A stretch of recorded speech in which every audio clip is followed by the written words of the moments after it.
Assalamu alaikum everyone. This is Uru Shakil, the facilitator, and this is part 2 of General Science MCQs.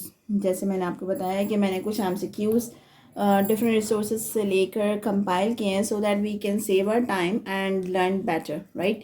तो ये second part है. Already I have uploaded a video in which I have discussed 22 important MCQs with detail, और मैंने कोशिश की है कि वो आपको समझ आ जाए so that you can memorise them easily.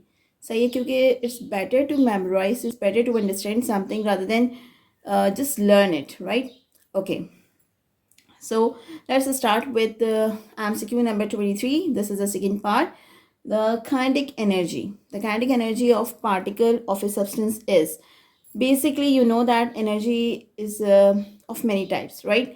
अब यहाँ बात हो रही है the kinetic energy of the particle of a substance. किसी भी सब्सटेंस के जो पार्टिकल्स हैं उसके अंदर जो काइनेटिक एनर्जी होती है वो बेसिकली कौन सी क्या होती है. Basically if any particle having the kinetic energy वो होती है जब पार्टिकल मूव कर रहे होते हैं. अगर मैं बात करूँ सॉलिड की, तो solid particle won't move until they would have a lot of energy, right? तो उनके पास एनर्जी कहाँ से आएगी? उनके पास एनर्जी आएगी by providing the thermal energy. सही है, उनकी जो थर्मल एनर्जी होगी basically that would be the kinetic energy. जब उनको हीट एनर्जी मिलेगी, heat is also known as thermal energy, तो उनके पास क्या आ जाएगी? Kinetic energy. So the answer is thermal energy. Okay, the next one, 24th, is the normal human body temperature on the Fahrenheit scale is. अब Fahrenheit scale और Celsius scale दोनों अलग अलग होते हैं. Like 37 degree Celsius is on like Celsius scale and 98.6 Fahrenheit scale. ठीक है, 98.6 Fahrenheit. Then the flow of the energy from hotter to colder. एक फ्लो है, मतलब व्हाट टाइप ऑफ एनर्जी है, कौन सी एनर्जी है जो कि हॉटर से कोल्डर की तरफ मूव करती है. सही, it always move from hot object to the cold one. ठीक है, hot atmosphere to the cold atmosphere. सही है, तो वो कौन सी एनर्जी है? वो है हमके पास heat energy. And heat energy is also known as thermal energy. All matter is made up of a very tiny particle. अच्छा, previously we had a concept कि atom is the smallest particle. ठीक है, whereas it is not, because it is even made up of the 3 subatomic particles. ठीक है, electron, proton, neutron. And if we go in detail तो ये भी आपको पता होगा कि electrons, neutrons and protons are even composed of materials. So we cannot say the smallest particle or the tiniest particle, but we can say a very tiny particle. तो किसी भी मैटर का जो सबसे छोटा पार्टिकल होता है वो होता है atom. is called an atom. Then the material that does not allow electricity to pass, basically अगर मैं बात करूँ तो electricity और heat दोनों हम यूज़ कर सकते हैं. The material that does not allow electricity or the heat energy to pass through is insulator, is an insulator.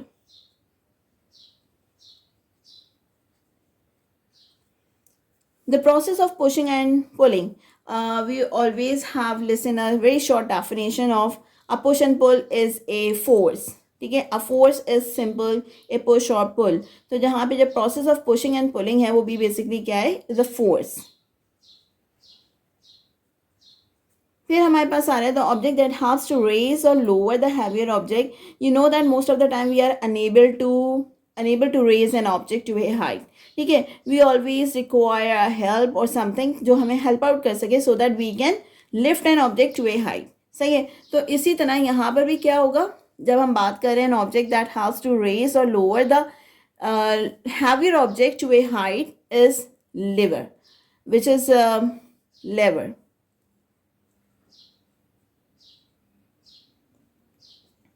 अब हम बात कर रहे हैं the rigid bar moves on the support cord.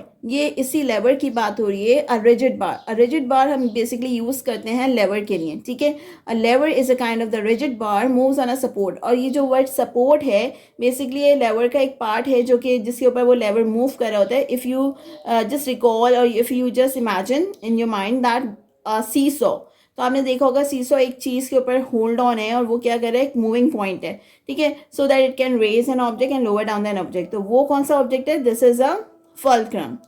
Is called a fulcrum.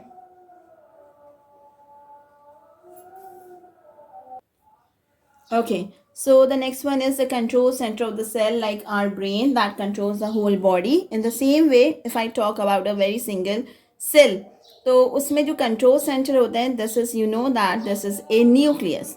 That is a nucleus.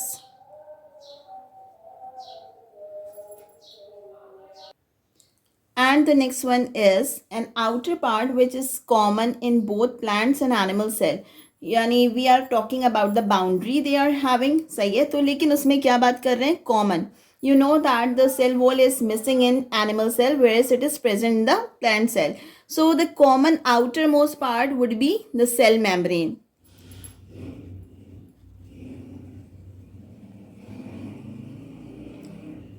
Okay, the next one the outermost covering of the plant cell. अब हम बात कर रहे हैं सिर्फ और सिर्फ प्लांट सेल की. So that would be the cell wall, right, and that is missing in the cell animal cell. अब बात आ रही है हमारे पास in organelle of any cell which looks like a bubble is. वो कौन सा ऑर्गेनल है किसी भी सेल का जो कि एक बबल की तरह दिखता है, सही है. तो अब पहली बात तो मैं बता दूं what is an organelle, the things that are present in any cell organelle, right. अब बात कर रहे हैं वो कौन सा ऑर्गेनल है जो कि एक बबल की तरह दिखता है, तो this is a vacuole and that is present in both the cell, animal cell and the plant cell. Vacuole. Okay, in our body the percentage of water is, you know that this is very simple since childhood. I believe कि हम लोग इस बात को पढ़ते हुए आ रहे हैं that 70% of our body is made up of water. So the answer is 70%. Then maximum percentage of water in plants and animal cell. Yeah, this is you might not have heard about it. So the 99% of their body is made up of water. So we can write and you can see this animal and plant cell. They are talking about the animal and the plant cell. तो if मैं cell की बात करूँ तो their 99% of their cell is made up of water. अब उसके बाद हम बात कर रहे हैं the largest ocean of the earth is, this is very simple. Again we have read or learned in our childhood and this is the Pacific Ocean. So most of the MCQs I found are very simple compared to others, but still we have to learn everything. सही है, अगर हमें किसी भी चीज़ को achieve करना है तो definitely we will not left any corner कि हमें कोई चांस मिले कि हम अपने मार्क्स को लूज कर सकें. So we can prepare a better way, so we can prepare thoroughly. अब उसके बाद हमारे पास आ रहे हैं spilling of oil in the ocean can be poisonous. अगर मैं स्पिलिंग ऑफ ऑयल की बात करूँ तो this give you a hint कि भाई स्पिल ऑफ ऑयल यूजुअली कहाँ नज़र आ रहा होता है. यूजुअली हम कह रहे होते हैं कि भाई समंदर में पानी जो है वो लीक आउट हो गया, तो जहाँ समंदर में कौन रह रहा है, वो कौन सी स्पीशीज़ हैं जो कि समंदर में रह रही हैं. So definitely that is a marine life who would be suffering with this spilling of oil and they would be killed और दे वुड बी डाइड. सो यहाँ पे हमारे पास आएगा मरीन लाइफ. अब आ रहा है polar ice caps are located at, definitely you know that the most coldest places places of the earth are located at their poles, the two poles, the north and the south poles. So it's not necessary to spend a lot of time on a single MCQs. If you know some, then we can skip very forward. Now then we have tanks that supply water to town are built at. This is very simple. अगर हम बात करें कि हमें अगर पानी store करना है, definitely we will not store it at the lower place. ठीक है, जैसे हम बात कर रहे होते हैं, हम अपने घर की बात करें तो we would have the storage water storage at are high. क्यों? क्योंकि उससे सप्लाई ऑफ वाटर ईजी हो जाता है. इन द सेम वे अगर हम बात करें tanks that supply water to towns are build at, definitely they would be build at the higher towns. ठीक है, जो हायर टाउन्स होंगे वहां पे बनाए जाएंगे so that they can provide the water to the lower once.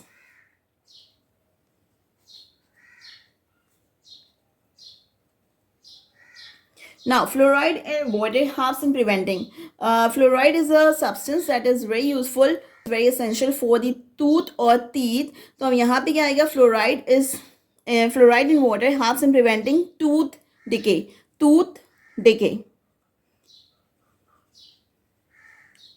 Our toothpaste contain fluoride, right? उसके बाद आ रहा है the zigzag movement of particles in liquid or gas.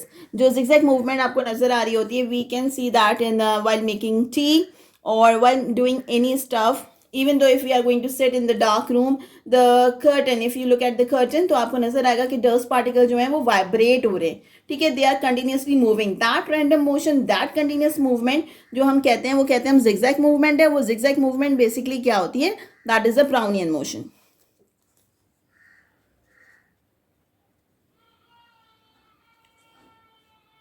अच्छा, ये जो ब्राउनियन मोशन है that was discovered by the Robert brown, और उन्होंने बेसिकली पॉलिन ग्रेन्स जो थे वो उसके थ्रू उन्होंने इस चीज़ को डिस्कवर किया था। फिर हमारे पास आ रहा है when solid is heated its particle move by gaining. Definitely we even have discuss this is a rephrasing. तो हम ये कह सकते हैं भाई solid is heated it particles move by gaining heat.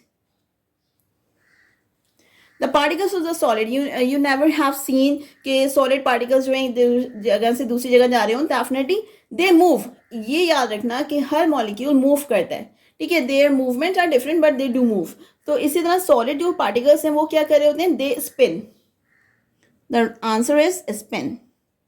Then an advanced microscope which allow us to see the very, अच्छा यहाँ पे अगर मैं इसको थोड़ा रिफ्रेज और करूँ तो मैं ये कह सकती हूँ जो चीज़ें हमें सिंपल कंपाउंड माइक्रोस्कोप से नहीं दिखती, अगर वो भी हम देखना चाहें so we would use a better microscope. सो यहाँ पे जो बेटर माइक्रोस्कोप होगा वो होगा एन इलेक्ट्रॉनिक माइक्रोस्कोप।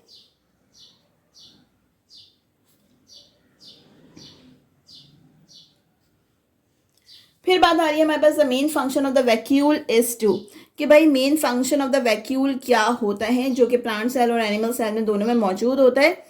तो उसका मेन फंक्शन होता है टू स्टोर वाटर, जितना भी पानी है बॉडी के अंदर, वाटर बॉडी प्लांट बॉडी में और एनिमल बॉडी में वो स्टोर करता है, राइट, to store water, waste material and the food, ठीक है, जो फूड उसको चाहिए वो भी वहीं स्टोर होगा, जो वेस्ट प्लांट्स एंड एनिमल ने प्रोड्यूस किया है वो भी वहीं होगा, और ये मैं सेल की वेस्ट की बात कर रही हूँ, ठीक है, और दूसरा क्या है वाटर। तो the main function of this vacuole is to store water, waste and food. The part of the cell that works like a gatekeeper. When I was writing, I wrote goalkeeper, but this is a gatekeeper.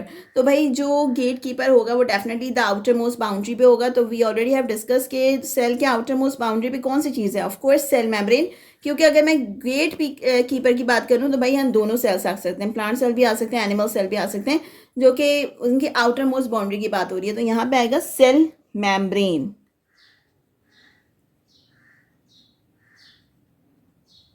The part of the cell that looks like a jelly, the part of the cell that looks like a jelly, वो कौन सा part है कि जो jelly की तरह दिखता है। So this is a part where everything is present, जिसके अंदर वो सब फ्लोट कर रहे होते हैं, and this is called cytoplasm. Cytoplasm, right? So we have reached till MCQ number 46, and definitely I'll be making another video in which I will discuss further MCQs timely, because अगर मैं एक ही video में सारे MCQs पढ़ाऊंगी तो you would be bored and you might have skip, ठीक है। तो ये MCQs आपको सिर्फ एक दफ़ा सुनने से याद हो जाने चाहिए, और अगर ऐसा नहीं है, मतलब आपको if you want to listen it again तो it's your choice, or I'll definitely be sharing the images of these notes so that you can prepare your ones, ठीक है। Thank you so much. This is the second part, and we will meet in the third part. Thank you. Allah Hafiz.